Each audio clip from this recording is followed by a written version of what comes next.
ನಾನಿವತ್ತು ಉತ್ತರ ಕರ್ನಾಟಕದ ಸ್ಪೆಷಲ್ ಜುನ್ಕದ ವಡಿ ಮಾಡ್ತಾ ಇದ್ದೀನಿ. ಎಲ್ಲರಿಗೂ ನಮಸ್ಕಾರ. ಆಹಾರ ಶ್ರೀ ಚಾನಲ್ಗೆ ತಮಗೆಲ್ಲರಿಗೂ ಸ್ವಾಗತ. ಬನ್ನಿ ಹಾಗಿದ್ರೆ ಈ ಜುನ್ಕದ ವಡಿಯನ್ನು ಮಾಡೋದು ಹೇಗೆ ಅಂತ ನೋಡೋಣ. ಮೊದಲಿಗೆ ನಾನಿಲ್ಲಿ ಮಿಕ್ಸಿ ಜಾರ್ ತೊಗೊಂಡಿದ್ದೀನಿ. ಅದರಲ್ಲಿ ಒಂದು 7ರಿಂದ 8 ಬೆಳ್ಳುಳ್ಳಿ ಎಸಳು, 1 ಇಂಚಿನಷ್ಟು ಹಸಿ ಶುಂಠಿ ಚಿಕ್ಕದಾಗಿ ಕಟ್ ಮಾಡಿ ತೊಗೊಂಡಿದ್ದೀನಿ. 5ರಿಂದ 6 ಹಸಿಮೆಣಸಿನ್ಕಾಯಿ, ನೀವು ಖಾರ ನೋಡಿಕೊಂಡು ತೊಗೊಳ್ಳಿ. ನಿಮಗೆ ಹೆಚ್ಚು ಖಾರ ಬೇಕಂದರೆ ನೀವು ಹೆಚ್ಚು ಹಾಕಬಹುದು. ಹಾಗೆಯೇ ಸ್ವಲ್ಪ ಕರಿಬೇವು, ಸ್ವಲ್ಪ ಕೊತ್ತಂಬರಿ ಸೊಪ್ಪು, 1 ಹಿಡಿಯಷ್ಟು ಕೊತ್ತಂಬರಿ ಸೊಪ್ಪು ತೊಗೊಳ್ಳಿ. ಹಾಗೆಯೇ ರುಚಿಗೆ ತಕ್ಕಷ್ಟು ಉಪ್ಪು ಮತ್ತು 1 ಟೀ ಸ್ಪೂನಷ್ಟು ಜೀರಿಗೆ. ಇದನ್ನು ಹಾಕಿ ನಾವು ಮಿಕ್ಸಿ ಜಾರ್ನಲ್ಲಿ ತರಿಯಾಗಿ ಈ ರೀತಿಯಾಗಿ ಪೇಸ್ಟ್ ಮಾಡಿ ಇಟ್ಕೋಬೇಕು. ನೀವು ಮಿಕ್ಸಿ ಜಾರ್ನಲ್ಲಿ ಬೇಕಾದರೂ ಮಾಡ್ಕೋಬಹುದು, ಇಲ್ಲಾದರೆ ಕಲ್ಲು ಮೇಲೆ ಬೇಕಾದರೂ ಅರೆದು ನೀವು ತಗೋಬಹುದು. ಈಗ ಇಲ್ಲಿ ಒಂದು ಪ್ಲೇಟ್ ಮೊದಲಿಗೆ ರೆಡಿ ಮಾಡ್ಕೊಳ್ಳೋಣ. ಒಂದು ಪ್ಲೇಟ್ಗೆ ನಾನು ಎಣ್ಣೆ ಹಾಕಿ ಈ ರೀತಿಯಾಗಿ ಎಲ್ಲ ಕಡೆ ಹಚ್ಚಿ ಇಟ್ಕೊಳ್ತಾ ಇದ್ದೀನಿ. ಈಗ ಒಂದು ಬೌಲ್ಗೆ ನಾನು 2 ಬೌಲಷ್ಟು ಕಡಲೆ ಹಿಟ್ಟು ತಗೋತಾ ಇದ್ದೀನಿ. ಹಾಗೆಯೇ ಇದಕ್ಕೆ ಇಲ್ಲಿ 3 ಬೌಲಷ್ಟು ನಾನು ನೀರು ಹಾಕ್ತಾ ಇದ್ದೀನಿ. ನಿಮಗೆ ಬೇಕು ಅನಿಸಿದರೆ ಇನ್ನೂ ಅರ್ಧ ಬೌಲಷ್ಟು ನೀರು ಹಾಕಬಹುದು. ನೀರು ಹಾಕಿ ಇದನ್ನು ಚೆನ್ನಾಗಿ ನಾವು ಮಿಕ್ಸ್ ಮಾಡಬೇಕು, ಗಂಟು ಇಲ್ದಂಗೆ ಮಿಕ್ಸ್ ಮಾಡಬೇಕು. ಇವಾಗ ಇಲ್ಲಿ ಚೆನ್ನಾಗಿ ಮಿಕ್ಸ್ ಮಾಡಿ ನಾನು ತಗೊಂಡಿದ್ದೀನಿ. ಈಗ ನಾನು ಗ್ಯಾಸ್ ಮೇಲೆ ಒಂದು ಪಾತ್ರೆ ಇಟ್ಕೊಂಡಿದ್ದೀನಿ. ಆ ಪಾತ್ರೆಗೆ 3 ಟೇಬಲ್ ಸ್ಪೂನಷ್ಟು ಎಣ್ಣೆ, 1 ಟೀ ಸ್ಪೂನಷ್ಟು ಸಾಸಿವೆ, 1 ಟೀ ಸ್ಪೂನಷ್ಟು ಜೀರಿಗೆ. ಸಾಸಿವೆ ಜೀರಿಗೆ ಎಲ್ಲ ಚೆನ್ನಾಗಿ ಫ್ರೈ ಆದಮೇಲೆ, ಅಂದರೆ ಸಾಸಿವೆ ಸಿಡಿಬೇಕು. ನಿಮಗೆ ಇಲ್ಲಿ ಬೇಕು ಅಂತ ಅನಿಸಿದರೆ ಹಸಿಮೆಣಸಿನ್ಕಾಯಿ ಕೂಡ ಹಾಕಬಹುದು.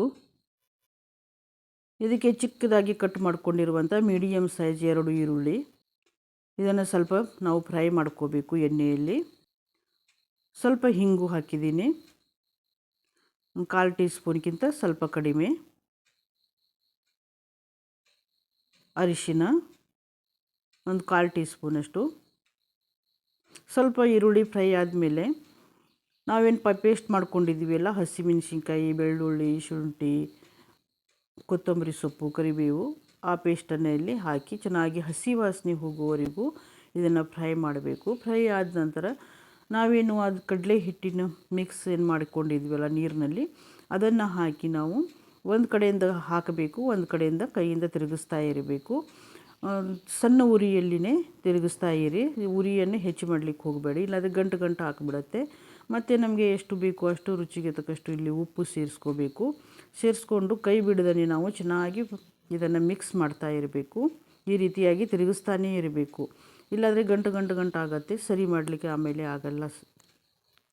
ಇವಾಗ ಇಲ್ಲಿ ನೋಡಿ, ಇದು ದಪ್ಪ ಆಗ್ತಾ ಬರ್ತಾ ಇದೆ. ಇವಾಗ ಚೆನ್ನಾಗಿ ಮಿಕ್ಸ್ ಮಾಡಿಕೊಳ್ಳಿ. ನಿಮಗೆ ಇದರಲ್ಲಿ ಬೇಕು ಅಂದರೆ ಹುಣಸೆ ಹಣ್ಣಿನ ರಸವನ್ನು ಕೂಡ ಹಾಕಬಹುದು. ನಾನಿಲ್ಲಿ ಹುಣಸೆ ಹಣ್ಣಿನ ರಸ ಹಾಕಲಿಲ್ಲ. ಇದು ಗಟ್ಟಿ ಆಗ್ತಾ ಇದೆ, ಆದರೆ ಸಣ್ಣ ಉರಿಯಲ್ಲಿ ನಾವು ಇದನ್ನು ತಿರುಗಿಸ್ತಾ ಇರಬೇಕು. ಇವಾಗ ನೋಡಿ, ಇಲ್ಲಿ ಗಟ್ಟಿಯಾಗಿದೆ, ತಳ ಕೂಡ ಬಿಡ್ತಾ ಇದೆ, ಆದರೆ ಇನ್ನೂ ಸ್ವಲ್ಪ ಆಗಬೇಕು ಇದು. ಈಗ ಇದಕ್ಕೆ ನಾನು ಮತ್ತೊಂದು ಟೀ ಸ್ಪೂನಷ್ಟು ಇಲ್ಲಿ ಟೇಬಲ್ ಸ್ಪೂನಷ್ಟು ಎಣ್ಣೆ ಸೇರಿಸಿದ್ದೀನಿ. ಇದು ತಳ ಬಿಡಲಿಕ್ಕೆ ಈಸಿ ಆಗುತ್ತೆ ಮತ್ತು ಕೆಳಗಡೆ ಹೊತ್ಕೊಳ್ಳೋದಿಲ್ಲ ಕೂಡ. ಆ ಚಮಚದಿಂದ ಸರಿ ಆಗ್ತಾ ಇಲ್ಲ ಅಂಥೇಳಿ ನಾನಿಲ್ಲಿ ಬೇರೆ ಚಮಚ ತಗೊಂಡಿದ್ದೀನಿ. ಈಗ ಇದನ್ನು ಸ್ವಲ್ಪ ಒಂದು 2 ನಿಮಿಷ ನಾವು ಪ್ಲೇಟನ್ನು ಮುಚ್ಚಿ ಇಡಬೇಕು. ಇವಾಗ ಇಲ್ಲಿ 2 ನಿಮಿಷ ಆಗಿದೆ. ಈಗ ಇದನ್ನು ನಾವು ಆ ಪ್ಲೇಟನ್ನು ರೆಡಿ ಮಾಡ್ಕೊಂಡಿದ್ದೀವಿ ಅಲ್ಲ, ಆ ಪ್ಲೇಟ್ನಲ್ಲಿ ಹಾಕಬೇಕು.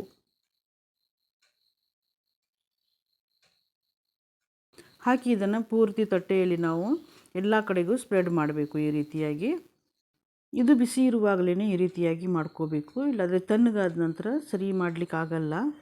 ಈಗ ಎಲ್ಲ ಕಡೆಯಲ್ಲಿ ನೋಡಿ, ನಾನು ಕೈಯಿಂದ ಈಗ ಮಾಡ್ತಾಯಿದ್ದೀನಿ. ಮತ್ತು ತಕ್ಷಣಕ್ಕೆ ನಾವು ಇದರ ಮೇಲೆ ಗಸಗಸೆ ಹಾಕ್ತಾಯಿದ್ದೀನಿ. ನೀವು ಬೇಕಿದ್ರೆ ಹಾಕ್ಬೋದು. ಮತ್ತು ನಾನು ಬಿಳಿ ಎಳ್ಳು ಹಾಕಿದ್ದೀನಿ, ಅದು ವಿಡಿಯೋ ಆಗಲಿಲ್ಲ ಬಿಳಿ ಎಳ್ಳು ಹಾಕಿದ್ದು. ಮತ್ತು ಮೇಲಿಂದ ಕೊತ್ತಂಬರಿ ಸೊಪ್ಪು ಸ್ವಲ್ಪ ಹಾಕಿದ್ದೀನಿ. ಹಾಗೆಯೇ ಮೇಲಿಂದ ಹಸಿ ಕಾಯಿ ತುರಿ ಹಾಕ್ತಾಯಿದ್ದೀನಿ. ಹಾಕಿ ಇದನ್ನು ಚೆನ್ನಾಗಿ ನಾವು ಈ ರೀತಿಯಾಗಿ ಒತ್ತಬೇಕು. ಇದನ್ನು ಅಂದರೆ ಅದು ಅಂಟ್ಕೋಬೇಕು. ಚೆನ್ನಾಗಿ ಈ ರೀತಿಯಾಗಿ ಮಾಡಿಕೊಳ್ಳಿ. ತಣ್ಣಗಾದ ಮೇಲೆ ನಿಮಗೆ ಯಾವ ಆಕಾರ ಬೇಕೋ ಆ ಆಕಾರದಲ್ಲಿ ನೀವು ಕಟ್ ಮಾಡ್ಕೋಬೋದು. ಚೌಕ ಬೇಕಾದರೂ ಕಟ್ ಮಾಡ್ಕೋಬೋದು, ಇಲ್ಲಾಂದರೆ ಡೈಮಂಡ್ ಶೇಪ್ನಲ್ಲಿ ಬೇಕಾದರೂ ನೀವು ಇದನ್ನು ಕಟ್ ಮಾಡ್ಕೋಬಹುದು. ಇವಾಗ ಇಲ್ಲಿ ನೋಡಿ ಪೂರ್ತಿಯಾಗಿ ತನಗಾಗಿದೆ. ನೀವಿಲ್ಲಿ ನೋಡ್ಬೋದು ಪರ್ಫೆಕ್ಟಾಗಿ ಬಂದಿದೆ. ಕಡಲೆ ಹಿಟ್ಟಿನ ಜುನ್ಕದ ವಡೆ ಇಲ್ಲಿ ರೆಡಿಯಾಗಿದೆ. ಇದು ಮಾಡೋದು ತುಂಬಾ ಸುಲಭ. ಒಂದು ಸಲ ಟ್ರೈ ಮಾಡಿ. ನೀವು ಇದನ್ನು ಜೋಳದ ರೊಟ್ಟಿ, ಅಕ್ಕಿ ರೊಟ್ಟಿ, ರಾಗಿ ರೊಟ್ಟಿ, ಅನ್ನದ ಜೊತೆಯಲ್ಲಿಯೂ ಕೂಡ ಇದನ್ನು ಸೈಡ್ ಡಿಶ್ ಆಗಿ ನೀವು ತಿನ್ನಬಹುದು. ತುಂಬ ಚೆನ್ನಾಗಿರುತ್ತೆ. ಈ ರೆಸಿಪಿಯನ್ನು ನೀವು ಕೂಡ ಒಂದು ಸಲ ಟ್ರೈ ಮಾಡಿ ಮತ್ತು ಹೇಗಿತ್ತು ಅಂತ ಕಮೆಂಟ್ ಕೂಡ ಮಾಡಿ. ಈ ವಿಡಿಯೋ ನಿಮಗೆ ಇಷ್ಟ ಆಯಿತು ಅಂದರೆ ಲೈಕ್ ಮಾಡಿ. ಮುಂದೆ ಬರುವ ಸುಲಭ ವಿಡಿಯೋಗಳಿಗಾಗಿ ಸಬ್ಸ್ಕ್ರೈಬ್ ಮಾಡಿ. ಆಹಾರಶ್ರೀ ಚಾನಲ್ನ ವೀಕ್ಷಿಸಿದ ತಮಗೆಲ್ಲರಿಗೂ ನನ್ನ ಧನ್ಯವಾದಗಳು.